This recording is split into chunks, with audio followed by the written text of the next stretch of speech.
Hello, everybody. Today I will be talking to you about what it means to be pro-life and what it means to be pro-choice. So, ladies, you're out with your homegirls, you're drinking, having fun, you meet this guy, right?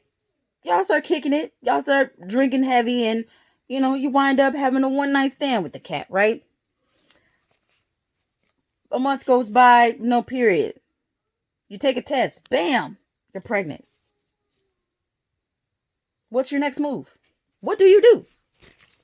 Fellas, you meet a girl. She's everything you think you need in a woman. She's just perfect. Weeks, months down the line, you find out she's Satan in human skin. What do? What is your next move? What is it? Ladies and gents, you are all plagued with the age-old question that so many of us face every single day. Well, the wild people face every single day. And that is, what am I going to do?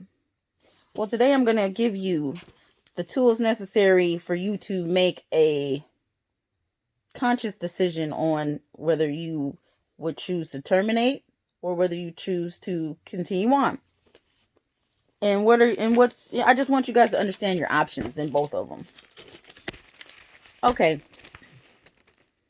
What does it mean to be pro-choice? Pro-choice is exactly like it sounds. You make the decision on if you want to continue in the pregnancy or if you want to terminate. An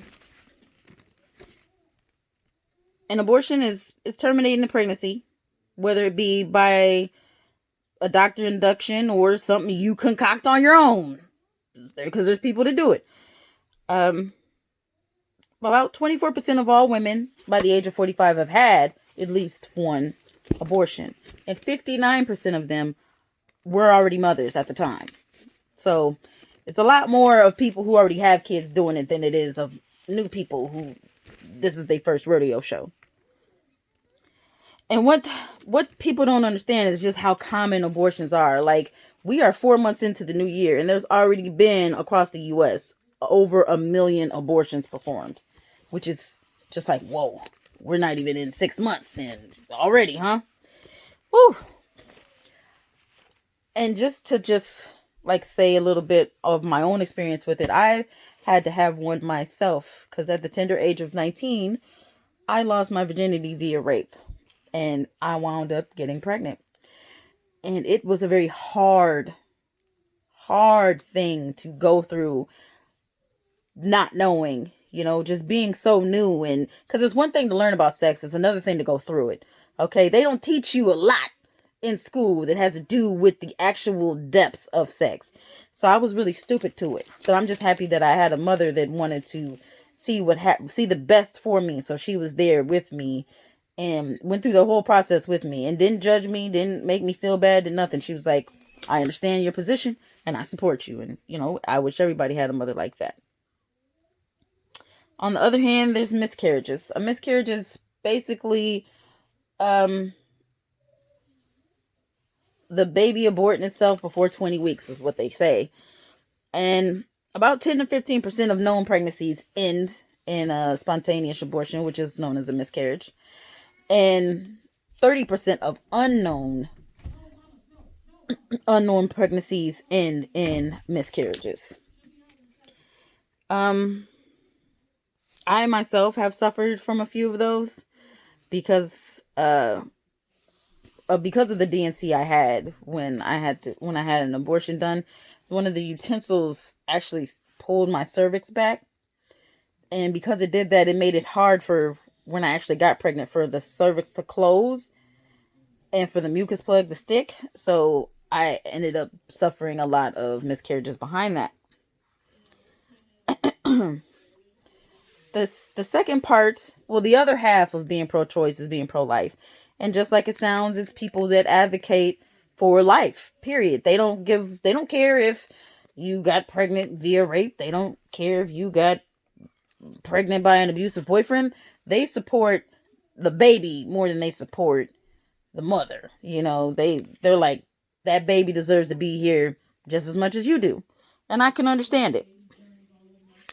And they are supremely against abortions. Like, they advocate against those things supremely. Like, if you ever take a trip to a Planned Parenthood, you'll see them outside just trying to push that Bible off on you, and you're just like, man, okay, right? And so being pro-life, the benefits to having kids, y'all heard me talk about my kids all semester. Man, but the best main thing is taxes. Woo! You get some money back.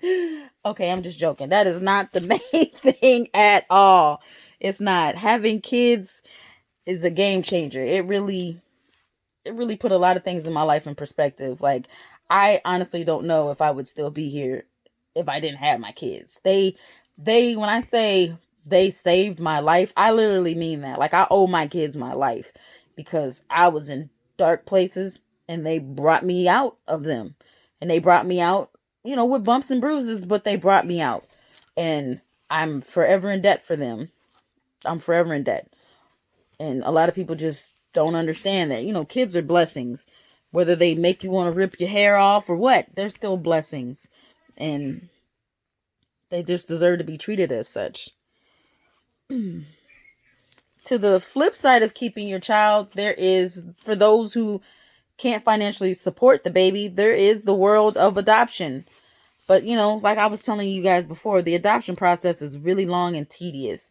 Even to give your kid up for adoption is a long and tedious process because you got to get to know the family. You got to file paperwork. You got to create a bond with the family. There's so much you got to do in order to let that happen that it's a tedious process. It really is. And, like I said, a lot of people choose to give their kids up for adoption because they just want to give them the best life. And sometimes that means not with them. And that's harsh. Because it's tough to be that mother and swallow that pill of, I can't support my kid. Like, that sucks. But I appreciate those who do that because you're giving your kid the best possible life they can have. So now that you guys have a basic understanding of being pro-life and pro-choice, that brings me to the last point, which is do what's best for you. Period. Like, don't care what nobody else got to say. Don't care about your Bible pushing auntie. What's best for you in that moment is the only thing that matters. Your feelings, that's it, that's all. If that means you make the harsh decision of having an abortion, that's your choice. You get to make it. You got one life to live, and it's going to be full of hard decisions. But you got to make them. You can't let nobody else make your decision, because then who's really living your life? You or somebody else? So, in all, just do what's best for you, no matter what. No matter what the world tries to push on you and make you feel like, oh, that's bad, blah, blah, blah. Do what's best for you. If you can't support that baby and you don't want to give it up for adoption, do what's best for you. Like, that's all that matters. It's life. We only get one shot at it. It's hard enough with the things that we gotta go through. So just give it your best shot. And if your best shot is abortion, then that's it. If your best shot is giving your child up for adoption, that's it. But ultimately, it's your choice. So, in all, just make your own decision. What's ever right for you. And if you want to be pro-choice now and pro-life later on in life, again, it's your choice. Nobody else's but yours. I hope you guys have learned a little bit of something. Bye.